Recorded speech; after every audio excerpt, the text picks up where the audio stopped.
I feel I'm the provider of the family. You're the provider, yeah, so you have money. Is that what you're here for? No, I'm here for love, but I can never love a broke man. On today's episode, we're watching an entitled gold digger get absolutely humbled. She strutted in thinking she was the ultimate catch, the type of woman who expects to be pampered, adored, and placed on a pedestal without lifting a finger. But reality had other plans. And that's the thing about this culture we live in. So many people are walking around with these inflated self-images, convinced that just showing up is enough. She probably thought the room would orbit around her, that charm and looks alone guarantee respect and attention. But as we'll see, reality isn't impressed by entitlement. This isn't just a single oops moment, it's a snapshot of a larger trend. Men are increasingly faced with women who operate on double standards, demanding the high-value life, yet often offering little in return beyond presence or fleeting attention. And when that bubble bursts, that's when you get these humbling moments that are almost poetic in their truth. Oh no, I'm not trying to get your number, I'm trying to get your friend's number. What, you don't think I'm attractive? Nah, I'm good, actually. Do you know who my father is? Why? Doesn't your mom tell you? Damn!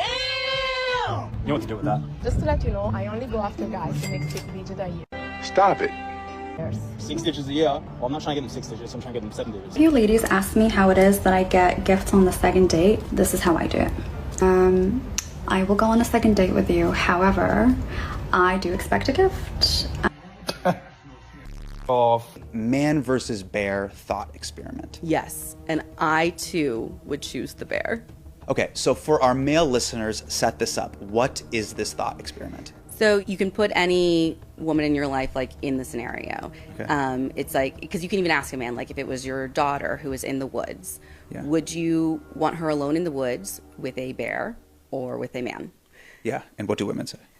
Always they will pick the bear.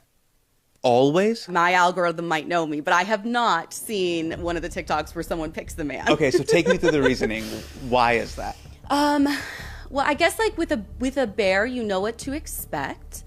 And and it's like what it wants is very clear and it feels a little easier to navigate. And all bears are pretty much the same. With a man, it could be anything. And you don't know what to expect, and you don't know. The worst case with a man feels potentially worse than the worst case with a bear. Is that like, I mean, it sounds banana. Look at this, the very same women who rely on men every single day, leaning on systems that men built and enjoying freedoms and peace that men literally fought for. It's almost ironic, isn't it? Think about it. She can sit comfortably on a podcast, microphone in hand, throwing shade at men, criticizing their choices, questioning their motives, all while benefiting from the very structures men created. She has the platform, the audience, the financial stability, the societal permission, all gifts of systems she didn't construct herself. This isn't just about one individual moment. It's a pattern. There's a layer of entitlement here, a subtle assumption that the rules exist for her to bend, while accountability applies only to others. And let's be honest, this kind of behavior highlights a cultural blind spot. Gratitude is often missing where privilege is present. It's a sharp reminder that criticism without awareness or reciprocity, that's not empowerment, that's delusion. And moments like this, when reality steps in, are the ones that reveal the disconnect between perception and actual contribution. Your husband authentically without dating apps. We dressed cute. I waxed my mustache. We're gonna go sit at a sports bar, have a little drinky drink, eat some fried pickles, and we're gonna see what happens. Let's go. I changed clothes.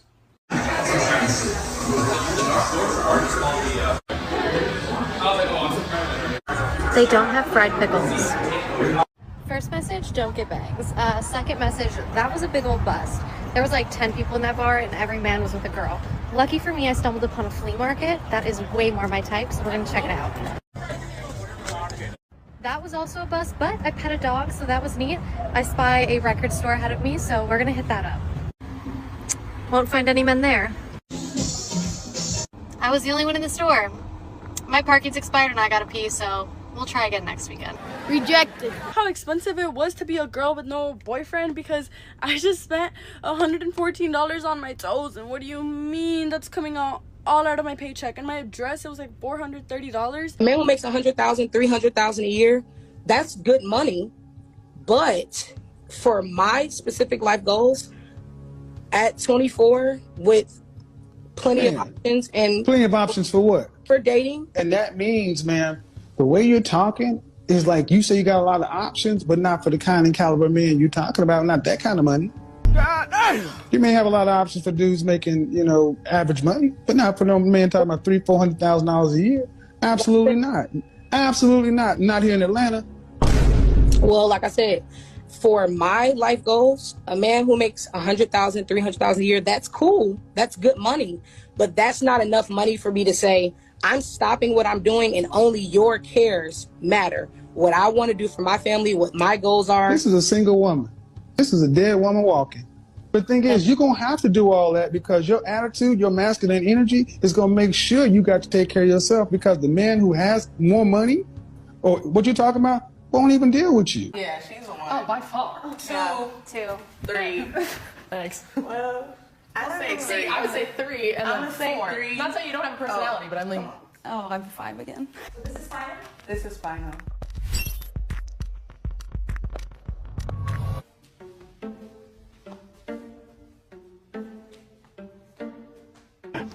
You over there, and then like just shift down. Could you switch with her? I switch her and her. You go over there. Alright. Oh, those two. Okay. All right. And then you over there. You be so. Yeah, that's. We're gonna get ripped a new one. I don't want to be the pointer here. It's not just about ratings. Even in relationships, women struggle to tell each other the truth. But men, we're waking up. We're not holding back anymore. We're saying it exactly how it is. Hi, my name is Megan, and guys only hit me up for when they want a booty call. I have never been on a date in my entire 22 years of life. Throughout my 4 years of college, no one's even so much as asked me out. Oh.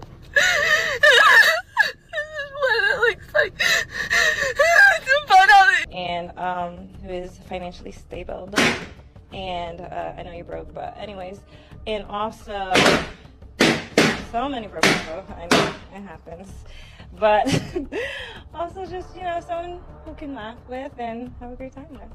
Okay, so we have all of the pop balloons, so we're gonna go down the line and ask a few questions. What's your name, age, and why did you pop your balloon, and what do you do for a living? My name is Justin. I'm 33. I'm a vice president of Shooter Partnership for an economic development firm, and I popped because I think it takes a lot of courage to come on a show like this and to kind of laugh off people's intention when folks are here genuinely. I feel like that's great. So. Okay, and would he be your type? No, but I also didn't get anyone's attention. No one actually got a chance to even say anything, so I didn't laugh at anyone's intentions at all. Your comment while we pop balloons about folks being broke is just not really appreciated. So. Well, they popped my balloon. It wasn't appreciated on my end either. That's unfortunate. Let's move on. The reason why I popped it is your petty comment. Okay? So you say you want a man financially stable, which is completely understand. But because the man popped his balloon and you want to call him broke, I can't do that. Okay? You just got to understand the man, period. Just because... we heard your comment. You don't have to go okay, too deep. I wanted to, just like you did on the last episode. Thank you. Have a good day. Okay, let's go ahead and move to the next one. First, it was just initial attraction, but yeah, kind of what everybody else said. I kind of didn't appreciate that comment. That was, in my eyes, kind of corny. You I know, really it didn't take hurts it to be broke. Let's move on. I guess. I guess. I've never seen a financially stable person complain about someone saying you should not be broke. Just saying. But let's move on. Okay. Yeah, I mean, like I Let's said. move on. Okay. Okay. Not even going. Okay, nice. And why didn't you pop your balloon today? Comment, you know, calling him broke. That's what it was for me. Because. Okay, and why did you pop your balloon today? Initially, I was all for it, you know, but I think how you treat other folk, it just got something to say about yourself too.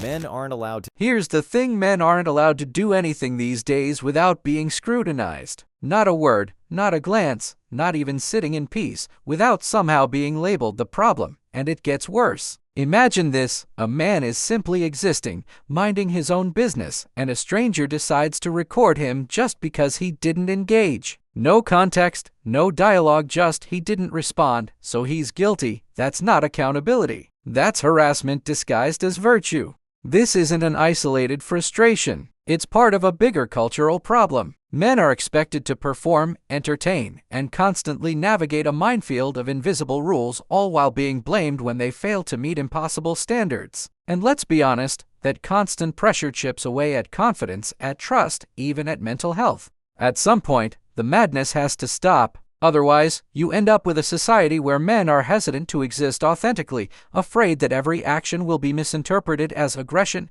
entitlement, or problematic behavior, and that's exactly the kind of imbalance these moments expose. I'm like the type that would do 50-50. Interesting. Yes or no? No. I feel I'm the provider of the family. You're the provider, Yeah, I feel so like you have that's- money. Is that what you're here for? No, I'm here for love, but I can never love a broke man. So everybody put your head down if you don't have money. If more than half the guys raise their hands, the men may vote to replace the girl. I'll leave it on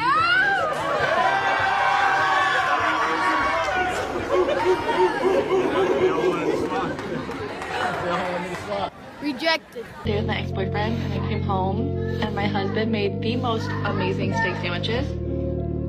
What are you running from? My ex-wife. I was engaged to somebody for 3 years. She was also engaged and marrying multiple other people. She just really loved the fact that I had money when we first got together. Oh, you did? I did. I had $30,000 in savings as a 20-year-old, and she was 31 when we got together. Everyone on my side of the world, so my family, my friends, everybody knew that we were together. Okay. Her family, her kids that she had that I was helping raise, didn't know that we were together. What? What did they think you were doing? They just thought that I was her best friend. But she proposed to me a month and a half into the relationship. And I felt good about myself. It was like a confidence boost. I have this woman who is 11 years older than me who's attracted to me. So you accepted the proposal? Yeah. Why? I thought that I was in love. Okay. So Well, yeah, first month, everything's heated, everything's exciting. Right. And so I ran with it, and she ran with my money. Did you know that? I knew that, yeah. We were engaged for 3 years, and we spent 3 years planning a wedding, but she was busy marrying You were other together for people. What the f are you talking about? And that is why I ran. I'm going to say it. I'm gonna say it. Guys, I want a boyfriend. There it is. There it is. I want a boyfriend. And I'm not just talking about like, oh, I just want to like date someone and like go on cute date. I know I want a relationship. I haven't been in a relationship in 2 years. Y'all, imagine being married, asking for a divorce for a specific reason, and then regretting that later. Okay, so there was this woman on TikTok who made a video about her friend. So her and her friend went out recently, and her friend was married for 11 years to a man that she thought they were going to be together forever and ever and ever because they were just a super cute couple. They had a really good dynamic, and they got along really well and never had crazy issues, right? So but she's now divorced and has been divorced for 3 years. And so she asks her like, oh, like, why did you end up, getting divorced? And she said, well, I am the one who asked for the divorce because I got bored. She said the relationship got really boring. She was a stay-at-home mom. All he did was work. And they were well off. So this guy is putting in a lot of hours and a lot of, work time. So that way they can live the comfortable life they were living. Okay? He paying all the bills. So she said she got bored always being home, taking care of the kids and not really having them time or doing like spontaneous fun stuff. Well, she would tell him about it and he would try to take her out and try to do stuff, but it just felt like it wasn't enough and it wasn't the same for her that, like it used to be when you're in a fresh relationship. It's been 11 years. Spice it up. You do something. Anyway, so she asked for a divorce. He gave it to her and she's been dating for these past 3 years. And so she asks her, how's it been? How's the dating life been? Okay. And she tells her, honestly, it's been trash. It was fun at first, but now it's not fun because I'm looking for something serious now and no guys want to take serious. All they want to do is have fun, right? Club, bar, let's go out, let's do this, let's travel, let's do that. It's always go. And that is what she wanted in the beginning, but that's not what she wants now, 3 years later, right? So now she's like, I want to get serious with someone and I want someone to help me with my kids and help me. And I don't know.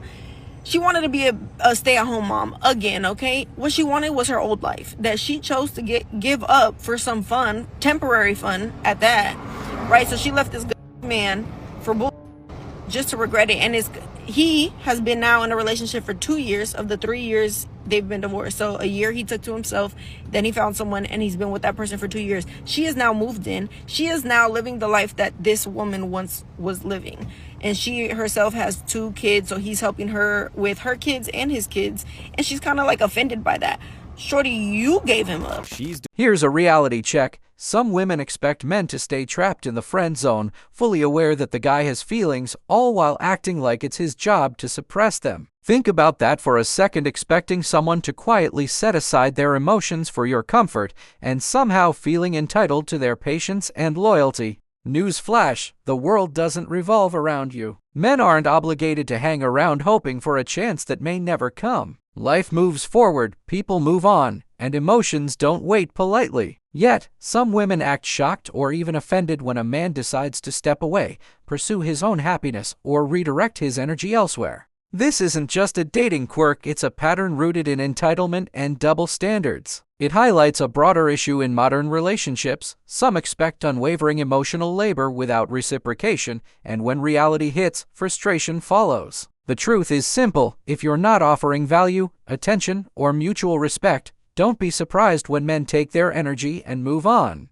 A family. After 77 years of marriage. This is Rosa, age 96, and Antonio, age 99. The Italian couple fell in love during their teenage years and got married in their early 20s. They had a traditional marriage. He had a steady job, they bought a house, and they raised 5 children together. The two faced several challenges over the course of their 77-year marriage, but nothing they couldn't overcome and fix. Just a few days before Christmas, Antonio was looking through the attic and found some very old love letters from the 1940s that Rosa had written. As he read them, he realized he couldn't remember the events described in the letters. Curious and concerned, he took the letters downstairs and asked Rosa about them. It was then that Rosa admitted she had an affair more than 60 years ago and that the love letters were written for another man. She confessed everything, hoping that since so much time had passed, Antonio would be able to forgive her. But Antonio couldn't forgive or forget. The discovery deeply hurt him, and he felt betrayed. Despite the long life they had shared, he decided to file for divorce, making them the longest married couple to ever separate. He said, I'm not going to chase you. First of all, you need the steps. Second of all, you want us to give you flowers? Third of all, is it a testosterone thing? Like, I actually don't understand what's going on, because there's been a lot of instances that I have seen men want. Back in time, would you lower your body count? No. Tell me why. Because I'm very happy where I'm at. You're happy with the number? Yeah. What's the number? I'm not gonna tell you. Finding out that a guy doesn't like me anymore, that he's like over me, what is that supposed to mean? What do you mean you're over me? Like you've moved on? That's not how this works. That's not how this works, okay? I was supposed to go my whole life knowing in the back of my mind that you still liked me, okay? I was supposed to think that every time I saw you, your heart did a little pitter-patter, okay? Now you've moved on? What does that mean? These women expect men to stay in the friend zone, fully knowing the guy has feelings. Newsflash, the world doesn't revolve around you. Men are moving on, and you should too. Guy at the bar, he's really cute, and I think I'm gonna try to say hi. He's right there. Wish me luck.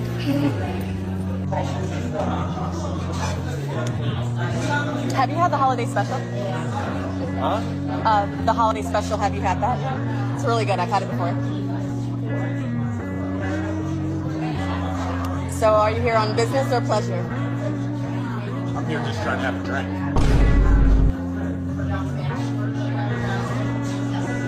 Rejected. Another